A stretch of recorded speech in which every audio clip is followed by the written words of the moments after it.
Halo teman-teman, jumpa lagi di Aryan M Channel. Oke, buat teman-teman yang klik video ini, saya ucapkan selamat jumpa lagi. Dan jangan lupa like dan subscribe. Baik, di kesempatan kali ini saya mau react sebuah video. Ada satu video pernyataan orang Malaysia kepada profesor bahasa di Malaysia ataupun pemerhati bahasa di Malaysia. Ya mungkin ada kemungkinan pemikiran dari profesor ini kekhawatirannya tentang generasi muda Malaysia, persoalan bahasa yang digunakannya. Oke, sebelumnya silakan teman-teman bisa like dan subscribe. Kita akan coba lihat videonya. Silakan teman-teman bisa komentar dengan baik. Oke, langsung aja ke videonya. Kenapa kita tak boleh jadi macam Indonesia yang semua orang berbahasa Indonesia kan? Kenapa kita tak boleh jadi macam tu, Prof? Kita tak boleh jadi macam tu sebab kita membina negara kita Apa pada coba? tahun 57 tu apabila kita merdeka dan juga semasa kita membentuk Malaysia tu, kita mengangkat dasar integrasi, sedangkan Indonesia dan lain-lain di Asia Tenggara ni kecuali kita saja semuanya mengangkat asimilasi. Jadi dasarnya tak sama. Kalau asimilasi maknanya mereka yang bukan asal, sebagai contoh orang Cina, Asimilasi tidak ini di dibenarkan Indonesia ya? untuk terus hidup sebagai bukan asal. Oh ya. Kita dapat lihat di Indonesia kan, orang-orang Cina di sana, Cina itu kasar, dididik dengan istilah Tionghoa. Orang-orang Tionghoa di Indonesia memang fasih berbahasa Indonesia. Betul, sebab dasar negaranya begitu, asimilasi. Dan mereka juga atas kehendak perundangan perlu menukar nama. Dan kita tahu ada seorang Governor Jakarta yang nama Gubernur Cina Jakarta Ahok, ya? Achong Ahok. Ahok. Nama nasional Indonesia dia Basuki Cahayapurnama. Walaupun itu bunyinya sastra, tapi Basuki itu nama Melayu kan, nama Nusantara lah. Dalam kehidupan nasional, beliau dikendaki meninggalkan nama Tionghoa yang dikenali sebagai Ahok itulah, dan nama nasional ialah Basuki Cahayapurnama. Dan orang Indonesia tidak membenarkan keluarga Tionghoa dan komuniti Tionghoa itu berbahasa Cina sesama mereka. Mereka kata ini Indonesia. Kalau mau tinggal di sini mesti berbahasa Indonesia. Benar. Jadi dasar itu.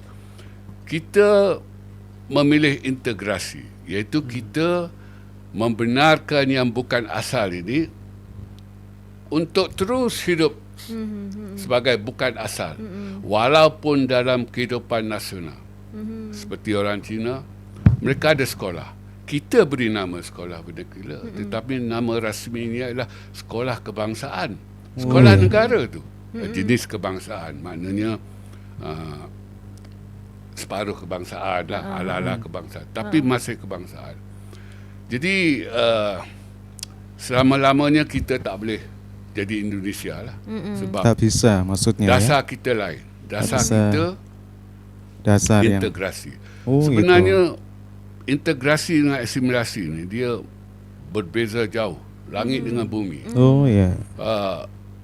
Bagi saya lah, untuk hasilan ataupun dengan izin outcome, penyatu paduan yang baik ialah asimilasi, bukan integrasi. Tetapi kita memilih integrasi. Jadi lihat saja tahap perpaduan kita hari ini. Integrasi itu begitu ringan lah kalau dibandingkan dengan asimilasi. Tetapi dalam keadaan begitu ringan pun kita dapat lihat warga negara bukan Melayu, contohnya Cina, masih belum bersedia, dah 67 tahun, beberapa keturunan dah, belum bersedia untuk menerima struktur sosial Melayu, iaitu bahasa Melayu.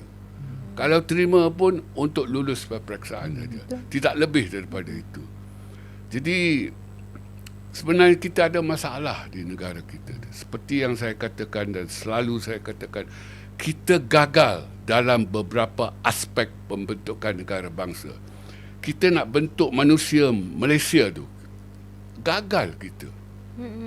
Di Indonesia, tengok manusia Indonesia tu, yang bukan asal itu Cina, pakai nama Indonesia, nama Jawa lagi kan. Fasih berbahasa Indonesia, dah hilang bahasa Cinanya. Jadi dari segi pembentukan negara bangsa manusia Indonesia tu, mereka berjaya 100%. Kita tak berjaya. Kita masih ada warga negara yang, kalau bahasa kasarnya, sepatah haram pun tak tahu tentang bahasa negara. Betul. Pergilah ke Jinjang, ke Kepoh dan sebagainya. Kalau dahulu orang Melayu sesat di Jinjang itu sampai malam, sesatlah di situ. Sebab berhenti tanya, tak akan dapat jawapan.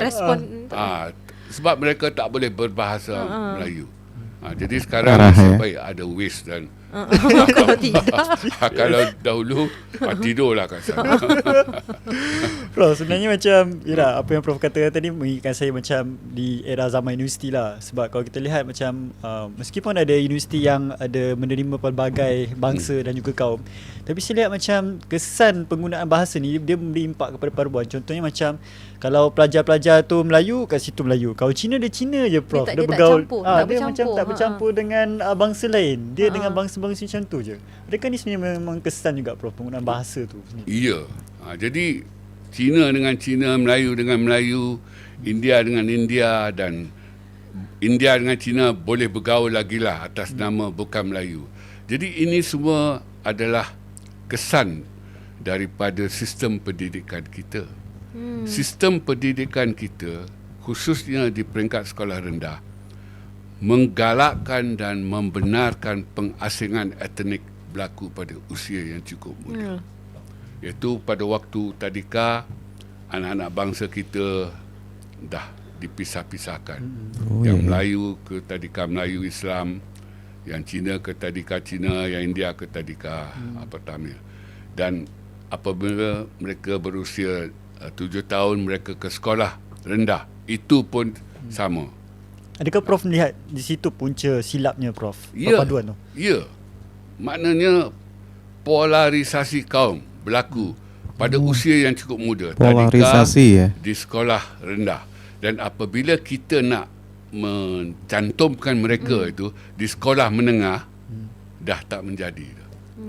Dah wujud polarisasi kaum, bermula di sekolah, terus di Mungkin pengelompokan begitu ya. IPTA, IPTS, dan mantap di tempat kerja. Jadi Oke, demikian tadi teman-teman ya, satu cuplikan video tentang pertanyaan selamanya mengapa Malaysia tidak bisa meniru Malaysia. Ada satu jawaban dari Profesor Malaysia. Hal ini karena ada satu perbedaan pondasi ya, di mana Malaysia dibangun dari integrasi, mungkin dari kaum-kaum ya, ataupun perkauman demikian ya, berbeda dengan Indonesia.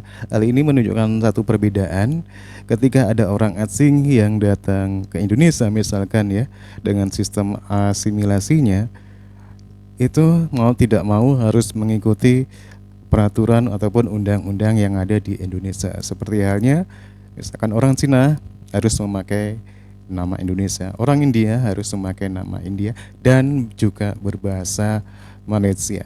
Berbeda ketika berbahasa Indonesia ya, dan berbeda dengan yang ada di Malaysia ya. Mungkin undang-undangnya berbeda, dasarnya juga berbeda. Dia Iyalah, lebih mempertahankan unsur nenek moyangnya ya. Seperti di Malaysia mungkin kita menjumpai orang Cina itu namanya itu tetap memakai nama Cina, orang India itu memakai nama India. Dan inilah teman-teman ya yang menyebabkan tidak bisa Malaysia meniru Malaysia untuk selamanya ya, karena perbedaan pondasi ataupun dasar dari pembentukan negara Malaysia berbeda dengan Indonesia. Malaysia dibentuk atas dasar integrasi ya. Indonesia dibentuk atas dasar asimilasi. Siapa yang datang ke Indonesia, dia harus berbahasa Indonesia, dia harus mengganti namanya dengan nama Indonesia. Dan itulah teman-teman ya, sebuah cuplikan video. Gimana menurut kalian? Silakan teman-teman bisa berkomentar dengan baik. Dan jangan lupa dukung channel ini dengan cara like dan subscribe. Terima kasih. Wassalamualaikum warahmatullahi wabarakatuh.